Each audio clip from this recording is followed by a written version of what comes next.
I'm François. I'm co-founder at CMPK. Um, our mission is to help nonprofits maximize the resources, so human resources with volunteers, or financial resources with donation form and fundraising. And today I will talk about management and engagement of volunteers. Actually, I trying to move slides. Okay, it's coming. So I have a personal history with volunteering. So actually, I'm co-founder at CMPK. I arrived in Montreal 5 years ago, and I was actually trying to find an organization to volunteers. I wanted to be involved in my community. And I realized it was very difficult for me to find the right organization. So I did make phone calls, I swear. But it was not easy, different. I was doing a master, so I have a tight schedule. Organization had their ways, and it was really difficult to find the right opportunity to volunteers. And that's why I co-founded CMPK. So today, CMPK is used by 3,000 organizations. And what I will discuss is volunteering. It's a huge subject because it's part of management and human being, and there's a ton you can say. This is my plan. So what's different from volunteers to a regular team is that your volunteers are not paid. They have different motivations than usual employees. And that's why we'll use really this loop as mobilize and reward to address the subject. You will see a lot of data from Quebec study about volunteering. So let's start with mobilize, because in an ideal world, you don't want to recruit volunteers. You always have a strong team and you keep them. So what can your volunteers do right now? Because obviously you can't meet with them, you can't have them at your organization, but a lot of support that was done in person can be done over the phone. I'm a volunteer for YMCA tutoring teenagers, and they have set up a Zoom system where we can keep doing the tutoring, which works, I think, good. I think it's a great idea. For all the people in isolation, sometimes a phone call or those kind of interaction can have a really, really strong impact. Then something's really useful. I don't know if you feel like me, but I'm a bit overwhelmed by all the possible grants and subventions and help possible from the government. And it's coming up every day. And I think some volunteers might be a really great resources. And finally, at CMPK, we saw that a lot in the last 2 weeks, is that volunteers are more than ever involved in your fundraisers.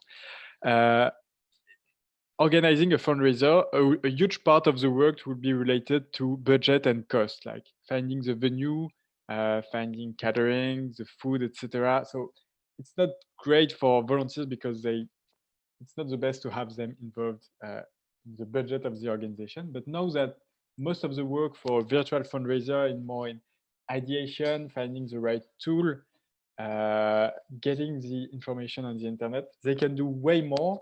And we see a really great virtual event happening with Zoom nowadays. So basically, those are three ideas, but as long as your volunteers still can see the link to your mission, they will still be there for you at home. And just to give some statistics of what the volunteers do, the most common action is personal support, so direct help, which would be today done on the phone. And then it's organizing events and fundraisers. So both are great ideas for volunteering. And finally, consulting and clerical work. For clerical work, you do need to be on a good cloud system. And I think if it's not the case, it's a great moment to getting started. Julia can give a lot of advice on cloud. So that's really a first introduction to the actions that your donor can do. If you have questions about that, you can always ask. But then what's really important for volunteers, even more than for a regular team, is to reward and say thank you a lot. So thank you is the basic. It's always good to have a reminder. but that's something that should be done as much as possible. And if we go a step further, the ideal would be to adapt the way you thank and reward your volunteers to their core motivation. So more than half of your volunteers, I'm just checking if I didn't receive any message of everything is going, you can hear me, yeah. So sorry about that. More than half your volunteers are there because they want to contribute to their community. They believe in your mission. So I think that's a great, for those, never forget to tell them what you're achieving thanks to them in terms of impact. If you're a food bank, how many meals were you able to deliver? If you're helping kids, how many, like what are the results? Really, really strong. So then some volunteers have different motivations. It can be skills and experience for their resume. And so maybe asking to be a reference is very strong. Some volunteers likes a lot being on the social media. So if you do some kind of Facebook post and you show a picture of all your volunteers, for some volunteers, they will love it. Some love perks like some few gifts and free meals, and or someone to socialize, so they will love having a drink or a Zoom 5 to 7. So I think that's a great way to go further and really reward depending on the person. And so then what's amazing is that if you reward and you have a strong connection with your volunteers, you can mobilize them again. And actually, statistics show that 66% volunteers to an organization donate to their organization. So here is a typical objection. So my volunteers, they already donate their time. I don't want to ask them for donations, for money. It makes sense. I understand this. But actually, they donate their time. Maybe their time is actually even more precious than their money. It depends. But they donate their time because they really believe in your mission. And so if they see that their money can have a great impact too, they will donate. Also, something that prevents donations is often the fact that people say, okay, I don't know exactly how my money will be used if I donate to the nonprofit. But if they are volunteering for you, they know exactly what you're going to do with their money. So it's perfect because they can see. And so the only advice I would have is do solicit your volunteers, but do it in a different way. Don't include them in the like newsletter you send to everybody or to your recurrent donors, but really communicate with them as what they are, volunteers. So introduce like, we know you're already giving us a lot of time and that's really amazing. Here is how you could help us even more. If we were to go even further, your volunteers are your champions.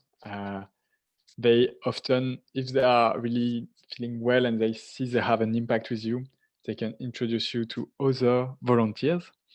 So that's why you won't have to recruit anymore. Then they can become future employees, but sometimes they don't even know that you're recruiting. So maybe that's something to also communicate separately, and they often become board members. So quick to finish, you still have some time to recruit your volunteers. It happens, of course.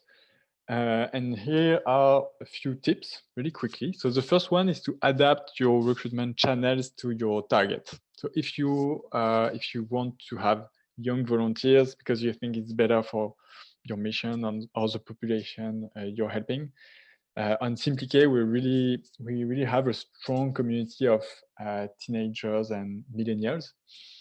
I think I can recommend also jebénévole.ca, ivolunteer.ca, a bit an older population. Then Facebook you have a ton of Facebook groups of volunteers, really easy to share your needs. And like you can test depending where you are. Sometimes it's LinkedIn for skills, sometimes it's Kijiji, arrondissement.com, Craigslist. You have a ton of ways, and like in an hour, you can share your volunteer opportunities everywhere. And then about that, 3 tips on your website if you're recruiting. So the first one is to make the first contact easy. So that was my introduction. It, like if I would recommend stepping in the shoes of a volunteer and think, okay, what do I need to do to become a volunteer for my organization? So map the process, and the easier, the better. So the best is probably a simple form. Get in touch. You write your name, your email, what you're interested in, and and you call them back or you email them back.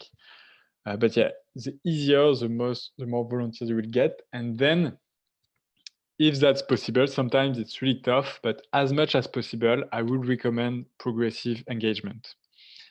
I know it's tempting to say, I don't want to recruit every 3 months, so I will ask them to commit to a full year. And I totally understand, but from the volunteer point of view, if they don't even know you, it's a bit like a first date. You don't know the organization, you don't really know the work you're going to do, so it can be tough to commit to a full year.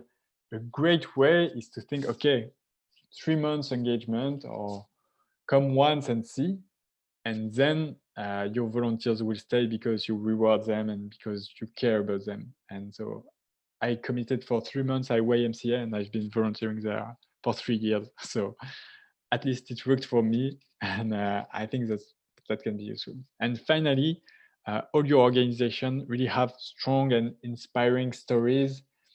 But the reason you exist is often really strong. People need you, and you can never talk too much about your history and your mission, and that will help a lot to get to strong relationships with your volunteers. So that's it for SimplyK. If you want to learn more, so it's a platform for fundraising and volunteering. So a lot of recruitment right now are virtual fundraisers. What people like about SimplyK, I think it's 100% free. So 100% of the donation goes to your organization.